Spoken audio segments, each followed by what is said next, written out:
Madame, Monsieur, bonjour et bienvenue dans notre journal régional, édition de la mi-journée. Nous sommes le dimanche 31 janvier. Merci de votre fidélité. Un mot de politique pour commencer cette édition. Les Républicains de Guadeloupe ont désormais une présidente. Elle s'appelle Sonia Petro. Une nette victoire face à la candidate Claudia Boucher. Victoire attendue de Sonia Petro, adjointe au maire de Basse-Terre, Marie-Luce Panchard. Elle s'était distinguée à l'occasion des régionales en ralliant Laurent Bernier, contrairement au vote de la majorité municipale du chef-lieu qui, derrière Marie-Luce Panchard, avait évidemment choisi Harry Chalus. Selon les données de la Fédération des Républicains, la participation à cette élection a avoisiné les 60%. Les Républicains de Guadeloupe comptent 469 militants à jour de leur cotisation. Précision, le poste de présidente de la Fédération des Républicains est un poste plutôt honorifique car la véritable direction politique du mouvement est aux mains du secrétaire départemental qui demeure Laurent Bernier. Et puis, cette nouvelle présidente, Madame Sonia Petro, sera l'invitée de notre édition de 19h ce soir. Après Basse-Terre, le Gosier, le Moule, les Abîmes, Vaval va secouer cet après-midi Bémao. C'est le principal rendez-vous carnavalesque de ce week-end.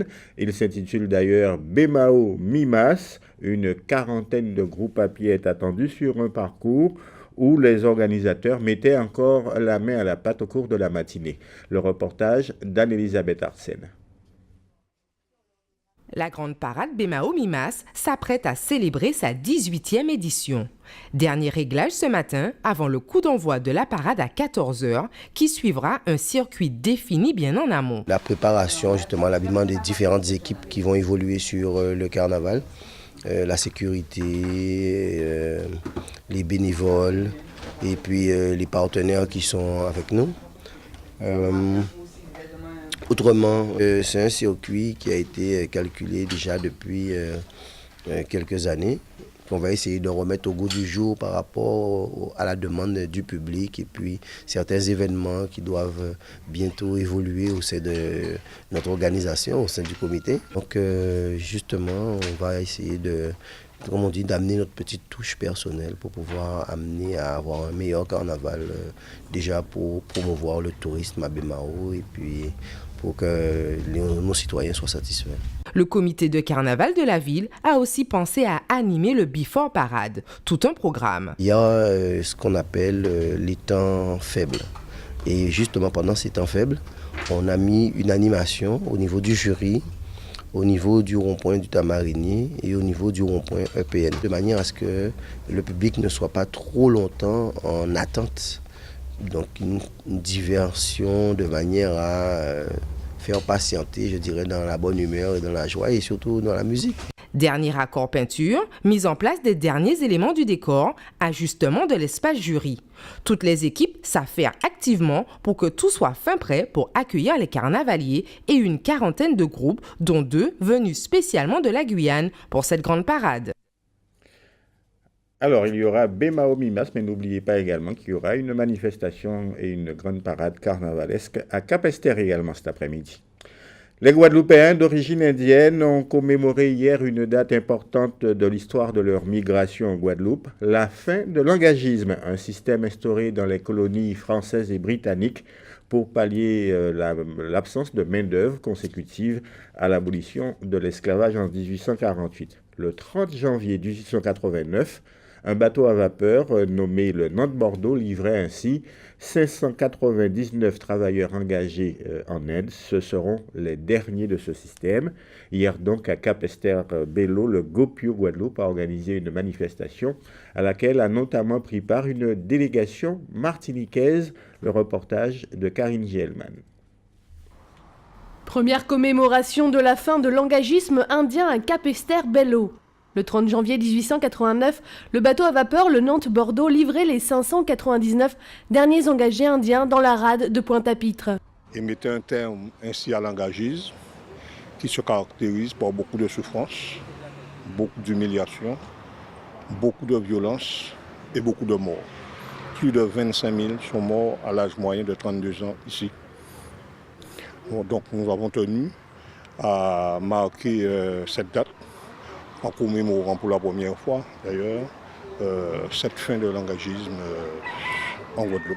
Pour cette occasion, une délégation est venue de Martinique assister à la commémoration. Les Indiens de la Guadeloupe sont beaucoup plus présents, organisés que nous, mais il y a un début qui se fait depuis, on va dire, une bonne dizaine d'années chez nous, où petit à petit les choses se mettent en place.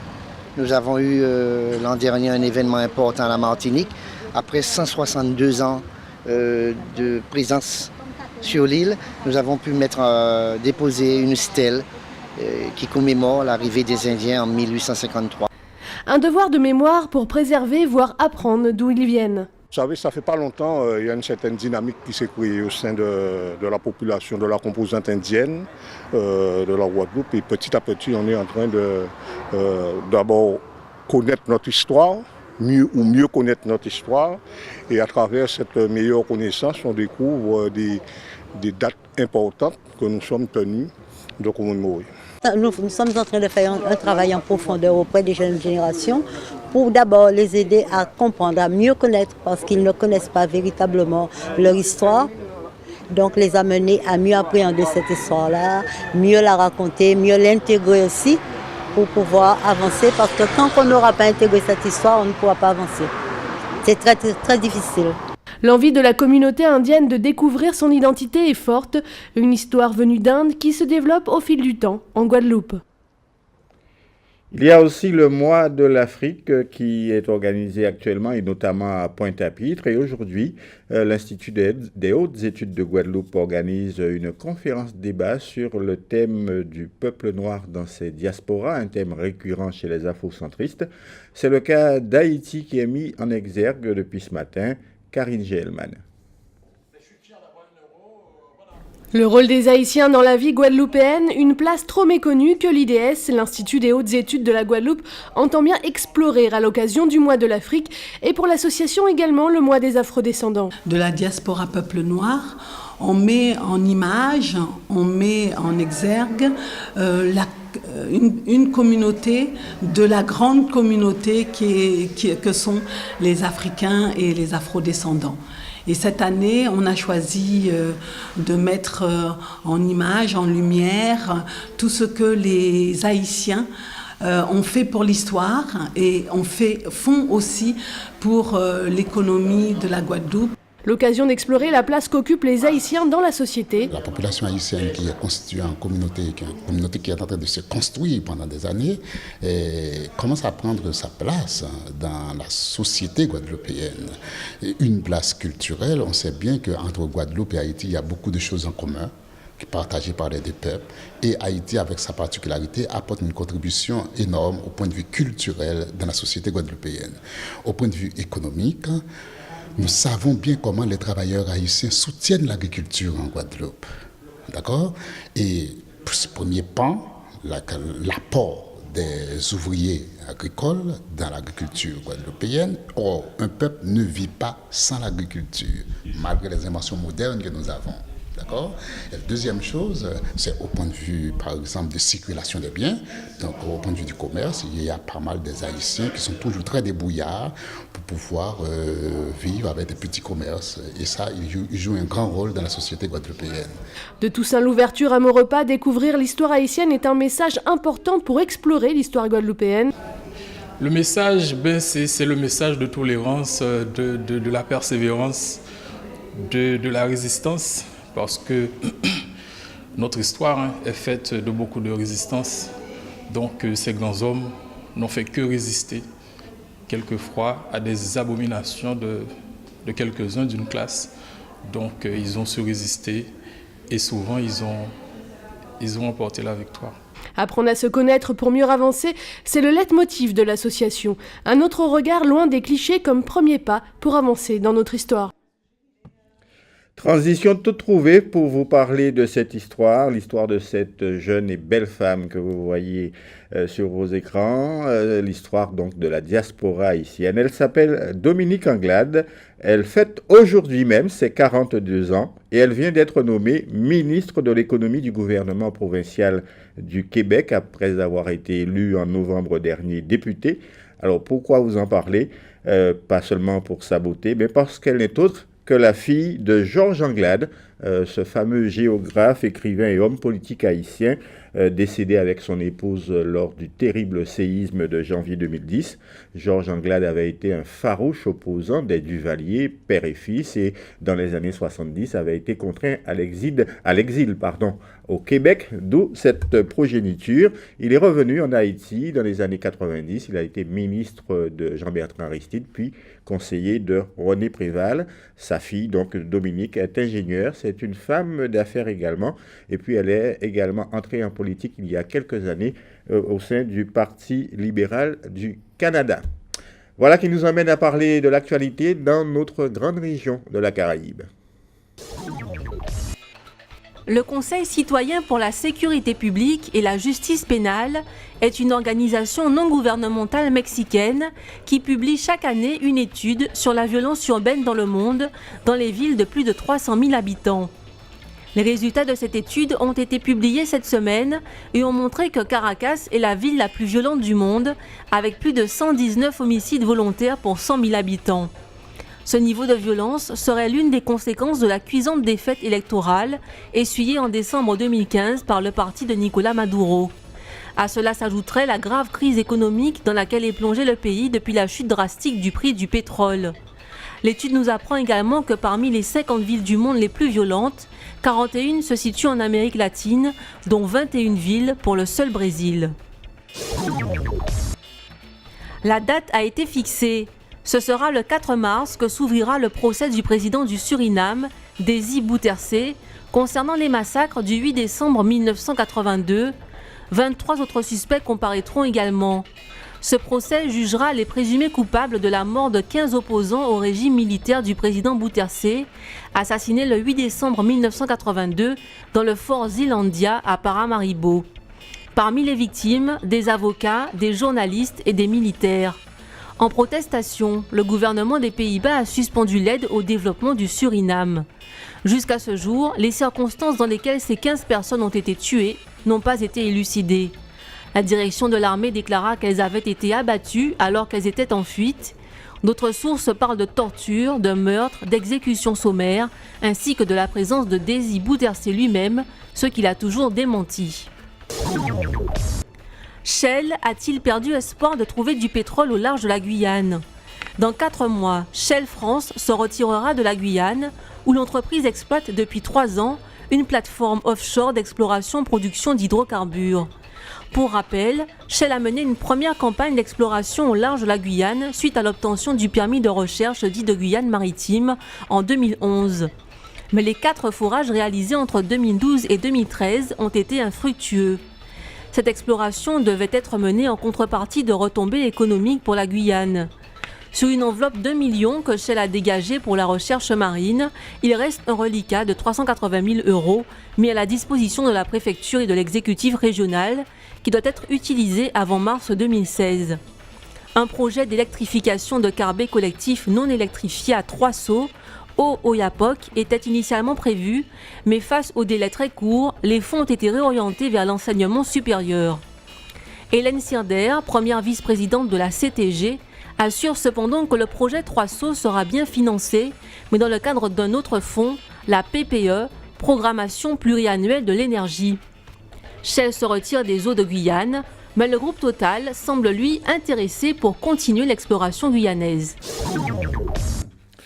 Un mot de football avec les résultats de la 14e journée du championnat de division d'honneur.